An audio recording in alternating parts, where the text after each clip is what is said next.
Hey everyone, recording live from TAM 2023 in San Antonio, Texas. We are here with our good friends, Dr. Barbara Sunderland Manuso, and with Omar Samji. He is a president-elect of TAM, and we're interviewing him today so that he can share his thoughts on this great conference that we're in. So, Dr. Barbara, why don't you take it over? Well, thank you very much, and we're also happy to have Natalia, who's come all the way from Warsaw, Poland, to join our Texas Association of Mediators Conference. So we're happy to have you here as well. And Omar, you're working right now in a very interesting area. You've been on the board in Europe and America for the AGRACON Conciliation and Arbitration Board. And with that, you are very strongly involved with faith-based mediation. That's right. And arbitration. That's right. Yes, we do both mediation and arbitration, focus on mediation, and it is a mediation and it's a conflict resolution service done by volunteers on a voluntary basis to serve the conflict resolution needs for the Ismaili Muslim community. So my big question that I think drives the importance of your faith-based communication is there's so much misconception about Sharia law, which is Islamic law, versus American law. And I know I've gotten calls from people that want to do a divorce or something with Sharia law. Talk about how you unite but you work with in Texas the difference and how that all plays out. Okay, so divorce is done, for example, divorces, or if it's other types of disputes and other types of mediation are done in Texas under Texas law. We don't infuse Sharia law into our mediations. What we do bring into the count of the mediation, because we're in a faith community context, are faith community values.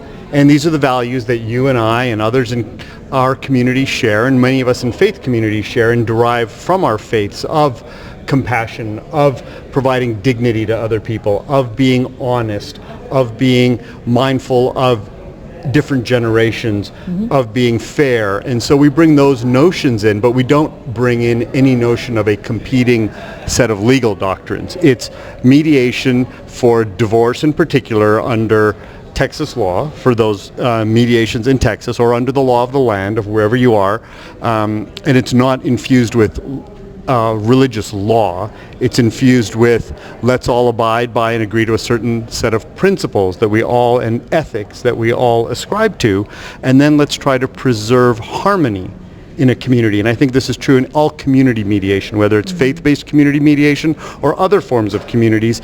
The importance of resolving disputes within the community is both for the parties themselves so that they can move forward, but also for the benefit of the community overall, to lessen conflict in the community, to increase harmony in the community, to provide an avenue for people who have conflict to reach resolution in a way that's cost effective, that's efficient, and that looks at their collective interests as community members. However, when we are to go deeper into that, can you then tell us how does the mediation process differ, or how would the outcome differ? And from what I understood, it might be that it also brings peace to a larger number of community members if they are touched by this very conflict. But I would want you to tell us specifically what sort of other benefits you see within this field, and why do you then concentrate on this type of mediation? Sure. So you've touched a few things there. So first, how is the mediation process different? The mediation process itself really isn't different. We follow a normal mediation process. We follow all the steps that we did that, Barbara, when one takes your course or takes other basic or advanced mediation courses, we follow the same principles and same process of mediation. We do try to go a step beyond resolving the dispute in the instance, and try to look at also trying to resolve the underlying cause of the dispute that may be in a family situation, it may be in a commercial or in an employee-employer relationship of two people within the faith community. And we try to say, how can we put people on a path to healing is one of the concepts we use. We want to resolve the dispute, but we also want to put people, and which may involve their family members, particularly there's often interconnectedness within a community, whether it's family or friends or extended social circles, to put people on a path to healing so the relationship between the two individuals can heal and allow those individuals to successfully be active and remain active within in this case, the faith community. And it really tries to say, okay, there are other stakeholders, even if they're not at the table, they're not in the mediation, but they benefit from a broader notion of bringing harmony through resolving disputes. But we do come back to a core concept of mediation that is grounded, that is identical to the mediation we would do outside of a faith community context. Yeah, thank you. A lot of that, what you just said, echoes transformative mediation in many ways, because you're trying to get to the underlying root of the issue sometimes to get people to the point where they can be changed from all of this once they've gone through the process so they don't go back into it. But my question to you is, how much buy-in or support do you have? Do people in the faith community that you come from see this as something that they want to do? Or do they see it as something, well, that's just an alternative or another option? How much support is there? Yeah, there's a lot of support in concept, but there are hurdles to getting people to come to the table. So first, this is a voluntary service within the community, so it is no cost.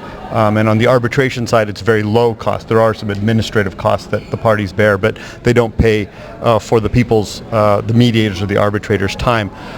People do need to have a certain level of trust in their community, in the institutions of their community, in order to bring what are really some of their most sensitive matters and most sensitive sort of private matters to a community institution.